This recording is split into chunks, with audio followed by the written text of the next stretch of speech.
Mengapa harus begini? Tiada lagi kehangatan. Memang ku sadari sering ku tinggalkan kau seorang diri.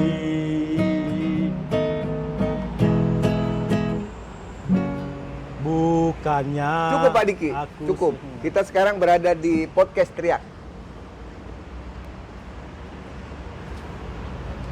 Pemirsa Teriak dimanapun berada, hari ini kita bersama dengan tamu kita, Bapak Diki Yosefial. Ya, jadi memang tadi lagunya khusus dinyanyikan, karena ini lagu yang kalau dinyanyikan ini pasti insan ombudsman mengerti ya, apa lirik dari lagu ini maksudnya. Ya. Kita sering meninggalkan keluarga dan sebagainya, ya karena pekerjaan, tugas-tugas kita, tetapi hati kita tetap berada di rumah. Mudah-mudahan lirik lagu ini menginspirasi kita semua insan ombudsman berada dimanapun berada. Hari ini kita kedatangan tamu spesial, Bapak Diki Yosefial, yang saat ini menjabat sebagai kepala bagian apa Pak Diki? Perlengkapan dan rumah tangga. Perlengkapan dan rumah tangga. Jadi kalau Pak Diki tidak ada di kantor, ini ombudsman akan bingung ya, karena semua perlengkapan dan rumah tangga ini yang ngurusinya adalah Pak Diki.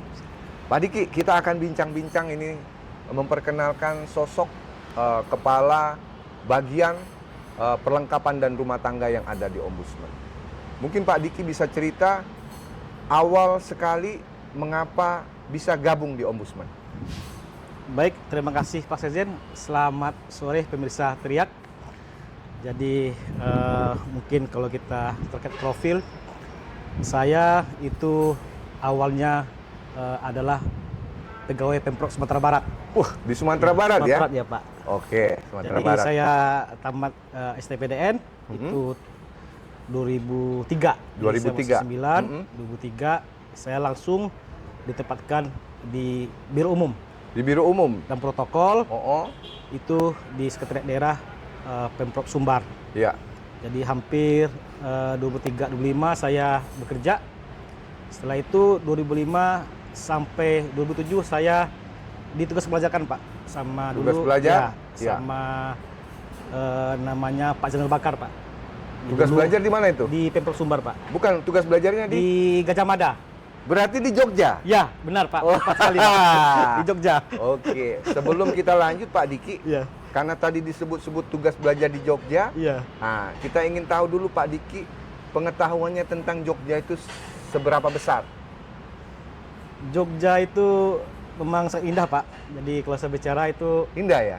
kampung saya kedua Pak, Kampung kedua setelah Padang. setelah Padang? Iya benar. Nah, yang membuat Jogja itu indah mungkin bisa diceritakan. Ada sesuatu yang membuat Jogja indah? Ya keramatamannya, Nah, makanannya Pak, makanan. dan juga Kalau itu orang sudah kenal. Ya. Tetapi selama Pak Diki, waktu Pak Diki tugas belajar itu masih lajang ya? masih Pak, masih Pak. Pasti ada yang membuat itu ya. Membuat sehingga Pak Diki sulit melupakan Jogja. Jadi waktu itu masih lajang ya, Iya. mungkin banyak teman Pak. Banyak teman. Teman, Ada yang dekat pada waktu itu Pak Diki? ya dekat ada Pak. Ada ya? Ada Pak. Sampai saat sekarang? Sampai sekarang ya mungkin kalau teman yang laki-laki ya Pak ya, itu apa namanya ya masih Pak. Bukan, yang laki-laki. Kalau laki-laki saya nggak tanya. Yang saya tanya ada yang dekat tadi. Kan masih Pak Diki waktu itu masih lajang. Ya Pak. Ya, seorang pemuda yang gagah, tampan dari Sumatera Barat, ya dari Padang, datang bersekolah di Jogja. Mungkin bisa diceritakan pada waktu itu yang membuat Jogja menarik apa? Ya waktu itu kan saya kos Pak, jadi saya dulu kos ya. di daerah Benar Kerida.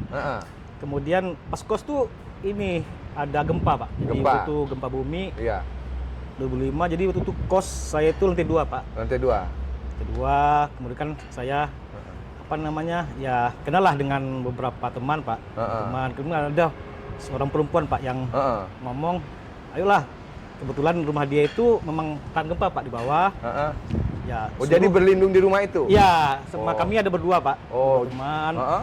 Jadi selama sebulan atau 2 bulan kita kan takut Pak karena Iya. di lantai 2 itu memang nggak boleh kita tinggal. Jadi Ya. sejak itu ini kesannya mendalam ya. Lanjut ya terus. Nah ini tidak usah kita teruskan, pemirsa. Ini cukup mengulik saja bahwa Pak Diki ini pernah tugas belajar di Yogyakarta, tepatnya di UGM ya, UGM, Pak. Universitas Gadjah Mada. Jadi dia tidak asing sekali dengan Yogyakarta. Nah kita ulangi lagi tadi Pak Diki, itu sekedar memotong saja. Iya. Supaya nanti yang penasaran silakan tanya Pak Diki, ada apa sih di Jogja pada waktu gempa itu dan selanjutnya ya. Iya. Nah, Pak Diki setelah tugas belajar seperti apa sebelum gabung di Ombudsman? Setelah tugas belajar, saya dibalik lagi Pak ke Persumbar. Jadi itu saya langsung ditaruh di Kasubag Protokol. Kasubag Protokol. Di bawah kepemimpinan Pak Gaman Fauzi Pak. Pak Gaman Fauzi Bisa ya. merangkap juga di sisplinya lah Pak. Ya. Di bantu Pak Gaman Fauzi Ya. di rumah tangga Pak. Dan Di rumah protokol. tangga ya. Dan protokol. Oke. Nah setelah itu Setelah itu saya beliau rencananya kan mau jadi menteri Pak. Menteri 2010 dan kami dikasih pilihan apakah pindah ke Jakarta, apakah sekolah lagi Pak. Sekolah lagi. Pak Diki pilih yang? Saya pilih sekolah Pak. Sekolah lagi. Jadi Pak Diki ini dia lebih baik memilih sekolah dari jabatan. Ini menarik ini ya. Ya. Jadi pilih sekolah. Nah setelah sekolah apa? Pulang lagi ke Pemprov? Ya, saya balik lagi ke Pemprov. Ya waktu itu saya cuman 3 bulan Pak. 3 bulan? 3 bulan di Pemprov. Ya langsung Bapak Sekjen waktu itu jadi kepala biro Bekraf. Oh, Bekraf? Ya, Pak Kita Sekjen. bertemu ya? Ya, kita bertemu. Oh, ternyata Jadi, Pak Diki ini beliau teman lah yang lama saya. sangat berjasa Iya. waktu saya pindah ke Jakarta ini pemirsa. Iya. Jadi kenapa saya bisa pindah itu karena Bapak Sekjen. Iya. Beliau jadi kepala Badan Ekonomi Kreatif. Ya, kita langsung komunikasi. Jadi Pak Diki ini dia lebih tertarik lah bersama saya cuma kepala biro daripada dengan Menteri Dalam Negeri pada waktu itu. Saya pilih Jadi ini yang kepala menarik biro, Pak. ya. Iya. Oke Pak Diki, sudah itu baru bergabung di Di Badan Ekonomi Kreatif. Kreatif. Nah gabung di Ombudsman kapan itu? Itu 2015 sampai 2018 itu saya di Badan Ekonomi Kreatif.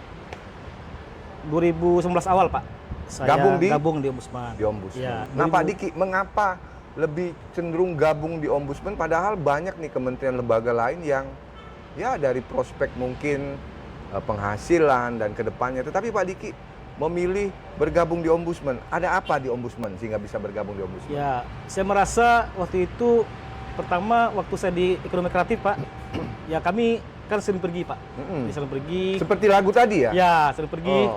Saya keliling lah. Apalagi kan yang kreatif barang baru itu, jadi kita harus ke lapangan, kita harus ke masing daerah. Dan juga waktu itu istri saya juga baru pindah Pak. Baru pindah? Si Rini itu istri saya. Dan beliau istri ngomong, Pak Diki di Ombudsman juga sekarang? Sekarang masih di Ombudsman. Dulunya di Pemprov Sumbar di kantor perwakilan Pak. Perwakilan, Ya. Oke, ya silakan. Jadi Nanti yang mau kenal nanti Ibu Rini kita hadirkan juga nanti. Jadi waktu itu saya pergi-pergi, waktu datang dia marah. Marah dia? Iya. Kenapa udah ini saya datang pergi? Ya kalau pergi ngapain lagi saya di Jakarta? Dulu saya pulang aja. Nah, saya melihat, aduh kayaknya mungkin jangan saya gara-gara rumah tangga juga saya bisa saya jarang pergi kan seperti dulu tadi lah. Jadi saya cuman ganti koper aja Pak waktu itu. Ganti koper ya. Dari Jumat ke Jumat ganti koper kan. Dan kebetulan juga Bapak saya juga itu. Bapak saya jadi sekjen. Ya saya sangat tertarik Bapak di Ombudsman dulu tuh karena di saya itu ilmu saya itu sebenarnya di pelayanan publik Pak. Jadi pemerintahan terkait dengan juga pelayanan publik. Karena saya diajarkan dulu saya S3 di ilmu pemerintahan dan saya rasa pas ya dengan Ombudsman ini ya. Ya, pas bisa itu. Karena kalau di peserta kan saya belum ada basicnya.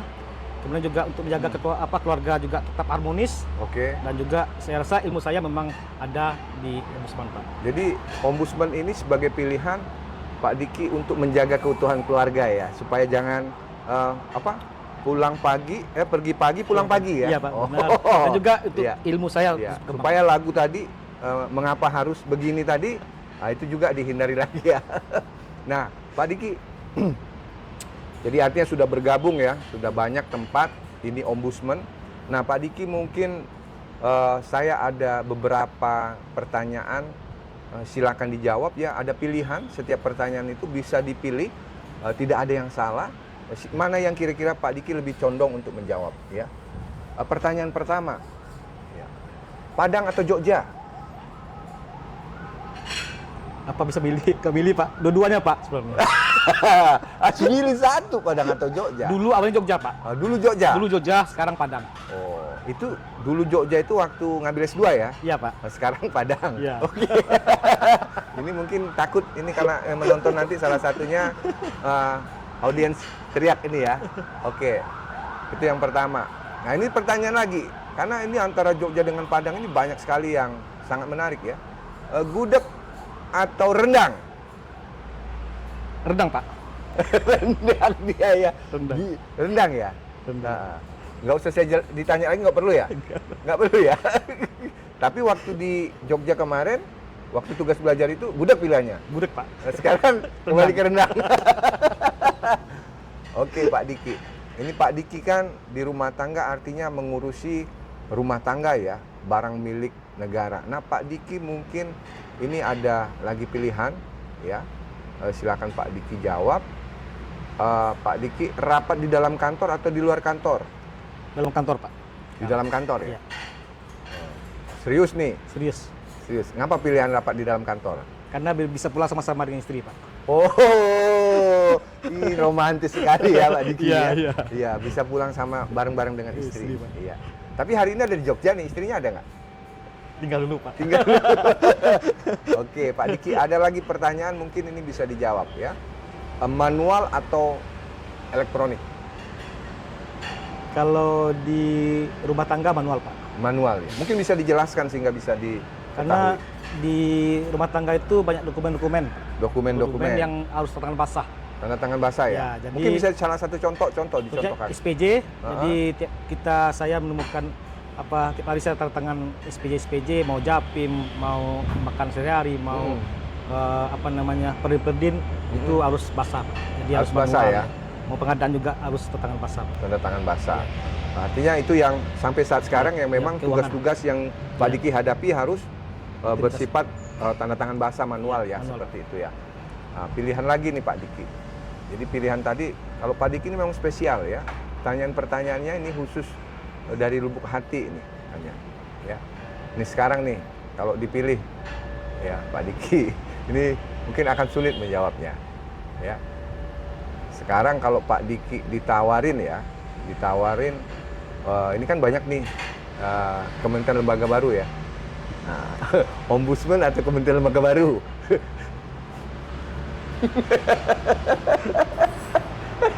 Saya ikut pas aja lah Pak. Ini jujur, nanti juga saya jawab. Saya ikut pas aja. Pas aja kemana saya ikut.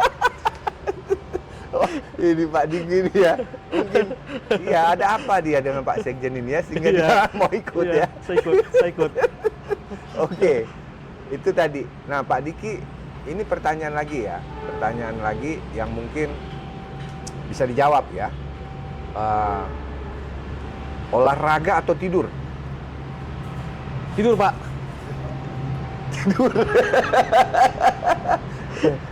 Bisa dijelaskan? Ya karena waktu relax saya tidur Pak. Tidur ya? Jadi saya relax akan tidur. Ha-ha. Kalau saya bisa sakit Pak, saya tidur dulu 2 jam, saya sembuh Pak. Sembuh ya? Iya sembuh. Jadi obatnya cuma tidur? Cuma tidur doang Pak. Jadi 1 minggu ini kalau saya biasakan memang waktu saya agak lama bangun, Iya. kemudian saya bercengkrama dengan anak istri. Mm-mm. Habis itu insya Allah saya sembuh Pak. Sembuh ya? Sembuh. Kalau misalnya rindu sama keluarga, tidur juga? Ya kalau keluarga sama Pak, tidur. Paling saya telepon-teleponan Pak. Ini luar biasa Pak Diki ya, pilihannya tidur. Jadi Iya. tidur ini bisa menyembuhkan. Ya benar Pak, saya merasakan Ya. sendiri. Pak Diki, itu tadi ya. Mungkin sebelum kita tutup, kita akan nyanyi lagi ya. Kita meneruskan lagu kita yang tadi Pak Diki. Ya. Jadi ini hari ini spesial karena Pak Diki ini banyak kesamaan dengan saya. Lahirnya sama, kami sama-sama tanggal 16 September. Sama-sama anak 11. Sama-sama kami Sama-sama anak ke-11 bungsu. dari 11 saudara. Jadi memang inilah insan ombudsman ya. Kita akan teruskan lagu Ya, tadi Pak siap Diki ya. Pak Sekjen. Tiap hari ya? Tiap hari hingga malam berakhir, Ku tahu kau tersiksa karena diriku. Sejujurnya aku katakan, tiada satu pengganti dirimu. Yang di Jakarta. Sejujurnya. Sejujurnya aku katakan, tiada satu pengganti dirimu.